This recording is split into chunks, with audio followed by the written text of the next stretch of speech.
Nothing quite says all-American like a huge pickup truck. Popular one from Ford, the Mustang, well, also very all-American and very popular. So kind of an apt way to kick off our coverage of the 2019 New York Auto Show. Speaking of kickoffs, well, the show itself gets started by first hosting the World Car Awards. So before anything out here on the show stands, I want to take you downstairs to the special events area and take you through the big winners and this year's ceremony.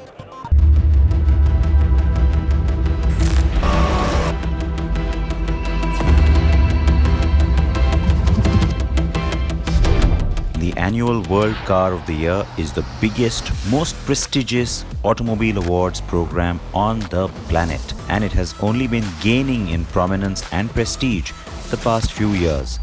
This year saw some very strong cars compete in what has been the biggest year in terms of the number of nominees and the number of jurors representing every major automobile market worldwide. After the annual test drives in Los Angeles in November 2018, the new year began with the first round of voting, followed by the over 50 nominees being whittled down to the top 5 in all categories and top 10 for the World Car of the Year. The second round got us the top 3 announced in Geneva in March, and then it was time for the final results. The world's top journalists and auto industry executives gathered in New York at the annual auto show's opening at the awards breakfast ceremony, and it began with the World Car Design of the Year. Good morning to all of you. A very warm welcome from all of us at the World Car Awards. World Car Design of the Year 2019, the Jaguar I-Pace.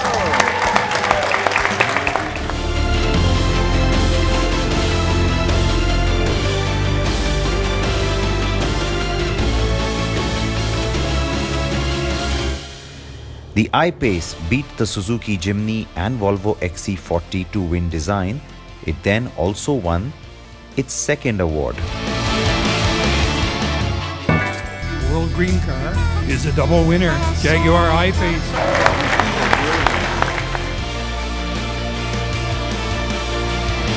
The I-Pace won the Green Car Award by beating the Audi e-tron and the Hyundai Nexo.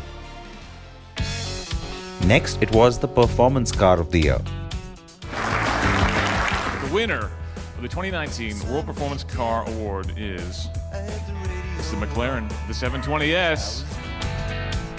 The McLaren 720S stayed ahead of the Aston Martin Vantage and the Mercedes-AMG GT 4-door Coupe. The Suzuki Jimny.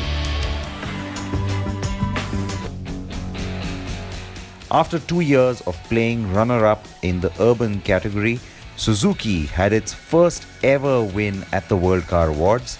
It beat the Hyundai Santro and the Kia Soul. In fact, it was ahead of the Kia Soul by just 2 points. The World Luxury Car category this year is the Audi A7.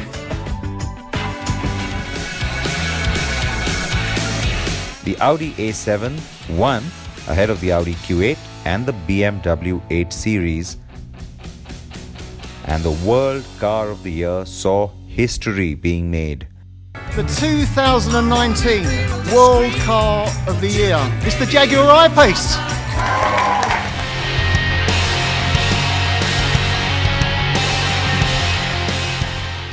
The first ever triple win by any car. The Jaguar I-Pace is a standout winner for sure.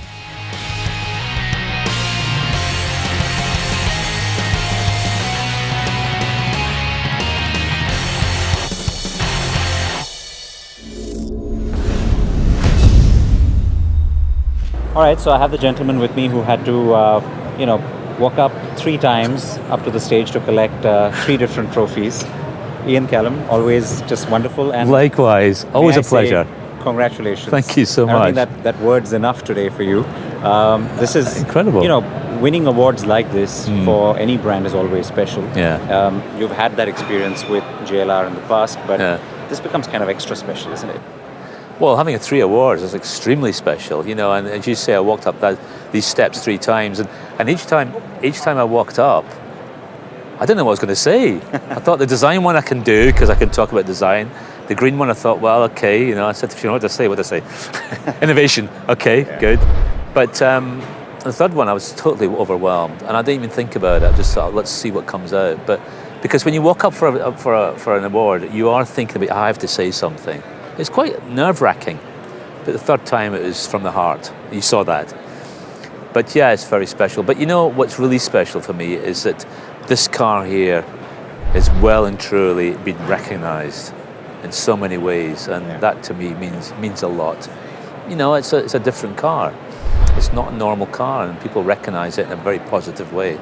So I couldn't have asked for more than that. Really couldn't. The validation that it's not just a different car, it's not just an EV, it's not another Jaguar. No. And the fact that you have the green car, which kind of fulfills that credential. Yeah, You have that yeah. trophy, you have the design Yeah. trophy, which talks about how people like the way it looks Yeah. and the proportion, and then you have the overall win. Has that sunk in? I mean, It hasn't really. No, I mean, it's just an abundance, isn't it? I mean, there's 3 trophies there. it's never happened before. It's never happened before. For anyone. And we've had World Car trophies before, but this, of course, the World Car trophy thing has become a big event now, and that's one thing that keeps going around in my mind. I was standing in that hall today. It was full. Yeah. People taking this seriously. I remember a few years back it wasn't taken that seriously, but it's taken very seriously now. No, it hasn't sunk in, and the magnitude of it, I think it'll sink in when I get these things back to these trophies back to England, and I'm going to put them in Ralph's desk and let everybody come and see them. That's when it's going to sink in. But wow, what a moment! I mean, I was just over the moon. He would As have I wanted say, to be here, I'm sure. I know he was. He's just sent me a really nice email actually. So. Congratulating me, but and I'll say this again, as I said to him, it's the teams. We produced this car as a study, as a determination to create something special. We didn't really know what was going to come out the other end because we're dealing with so many unknown factors, but we were determined to do something that really worked. And I did say to my team, let's build the best car in the world. Now you know Honestly, it is. it is. Now everybody knows it is. Verification and endorsement, and also, I've never been a great one of looking for favour or looking for endorsement from others. It's not a confidence thing. It's more about, well, people like it, don't like it. That's up to them. But this is different. This is doing a different car, being endorsed by people who really know what they're saying, really know what they're doing, and of course, there's always a question mark over a vehicle like this. There isn't any longer. So this endorsement is so important, so important. What does it do for you and your team and the brand? I mean, in terms of where it goes from here, the intent to do more electrification, from a business strategy point of view, we already know that is happening. But does it give you more freedom to sort of believe in the fact that?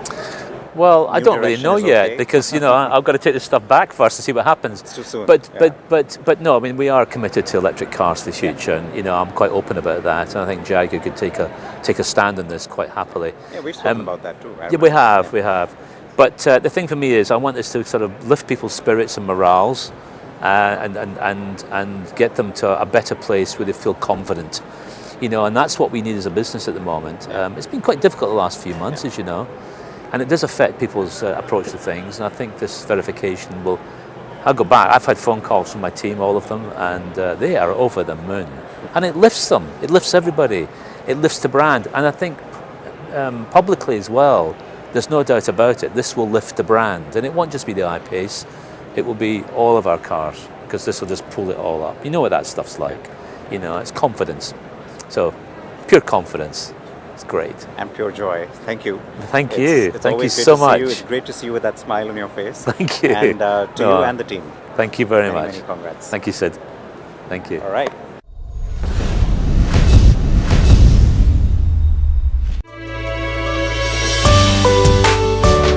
Come April 2020, India's largest car maker Maruti Suzuki will not sell any diesel cars in India. The price gap between petrol and diesel keeps getting narrower, and the share of diesel car sales in the total passenger car sales in India is at an all-time low of 20%. Maruti says that the cost of converting the current BS4 diesel engines to BS6 is too high, and that will reflect in the prices of its cars as well. The conversion cost of a BS4 to a BS6 diesel car has a certain amount of money involved, which is quite significant. If you do that on a small diesel car, the percentage increase in the selling price of the car becomes significant. Now, the viability of such a car also depends on the relative prices of petrol and diesel. If the gap between the two is large, then customers will pay a higher price for a diesel vehicle because overall it works out. Some of Maruti's high-selling models, such as the Swift, Desire, Baleno, Ertiga, and the S-Cross, get a diesel engine option. In fact, the Vitara Brezza, one of Maruti's bestsellers, gets only a diesel engine at present, which means we will soon see a petrol Vitara Brezza on offer. All models which are up to 1.3 liters diesel engine cannot be converted to BS6. The 1.5 liter, we will see how the market situation is. And if the market situation looks favorable and the price comes out to be reasonable, then we'll convert. From April 2020, there'll be no diesel cars from Maruti on sale. There could also be a possibility that the new 1.5-litre diesel engine may be used in future Toyota models under the Suzuki-Toyota agreement.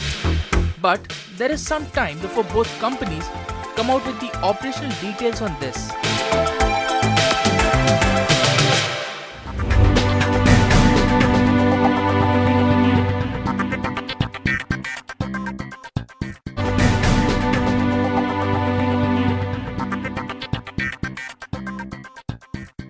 Really historic day for Jaguar Land Rover with those 3 wins. Now, there's one car that's pretty much a shoe-in as a nominee at least for the 2020 World Urban Car. I'm standing next to it. This is the all-new first ever Hyundai Venue. It's a global debut that's happening here at the New York Auto Show for this subcompact SUV.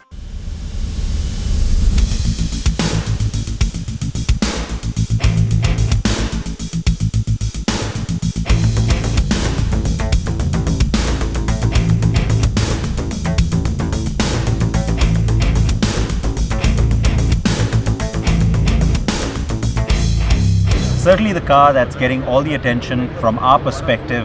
The Venue is extremely important, and a gentleman we've seen before on the show, Mr. Sangyup Lee, is the man who heads the design for these cars. Also the Santro, remember, that's the last time we spoke with him. Good to see you. Good to see you. How are you? I am good. How are you? Good, thank you. Great reception. I think there's a lot of conversation happening around this car, and with good reason. The fact that you've done such a compact SUV, it's not just for one market or 2 markets, but you know, even here in the US, it's getting so much attention. When you started off on a blank sheet of paper, what was the one clear direction for you? I must say this is one of the biggest challenge because this car launches here in the US, but actually this car is very, very important for Indian market. It's less than 4 meter. The SUV is becoming a mainstream. It's a really important vehicle for us in the Indian market, obviously. So we really have to analyze, understand the customer in India, here in the US, and start to find the commonality in between. Obviously, one strong commonality is SUV becoming a mainstream, obviously, and having an SUV, also customer want a lot of character. Here in the US, obviously, you look at the car, it has to have a character. And obviously, at the same time, if you actually take a look at the Indian, the market, the customer, in a way, it's a little bit extrovert with a lot of textures and graphics and everything. So having those 2 common elements actually really try to apply into this vehicle. It's a challenging, but without a challenging design, it's not that fun. It's not fun. Yeah, I knew you'll say that. The LED element up front, the front grille, it's immediately evocative, and what you said gets you that sense of presence right away. Exactly. It's a small SUV, but small SUV doesn't mean to have a small, weak face. Yeah. We really want to have a strong face. You can really recognize easily from long distance. So if you take a look at it, distinctive cascading grille with the grille pattern is so unique, almost like you instantly recognize what the character is. Obviously, Hyundai main design character, composite lamp, lamp and the tongue separated, but we really like to actually adding a lamp DRL to be another unique the feature to it. So we have a nice frame around it, so you can really instantly recognize once again from long distance. For us, is that the DRL character is so important these days in design, even though it's actually the functional element. But when car comes at you from long distance, first thing that you look at it is not the bumper, is not the grille, is the DRL character. Like a signature. Exactly. So we want to have a strong character on the venue from long distance with using a signature DRL character. The fact that it's now the newest SUV in a really large portfolio. You've got the Palisade at one end. Yes. You've got this at the other. Right. The Kona really started this big design revolution with the SUVs. The new Santa Fe has it. There's a lot of talk. You've just shown something in Shanghai as well, which is possibly Yes. the next Creta. Why is it important to have this kind of go across the family, and yet for each one to have its own distinctive signature? This is very important. If you take a look at customer point of view, if it's actually small SUV, mid-large SUV, large SUV, it's almost the same face and same design.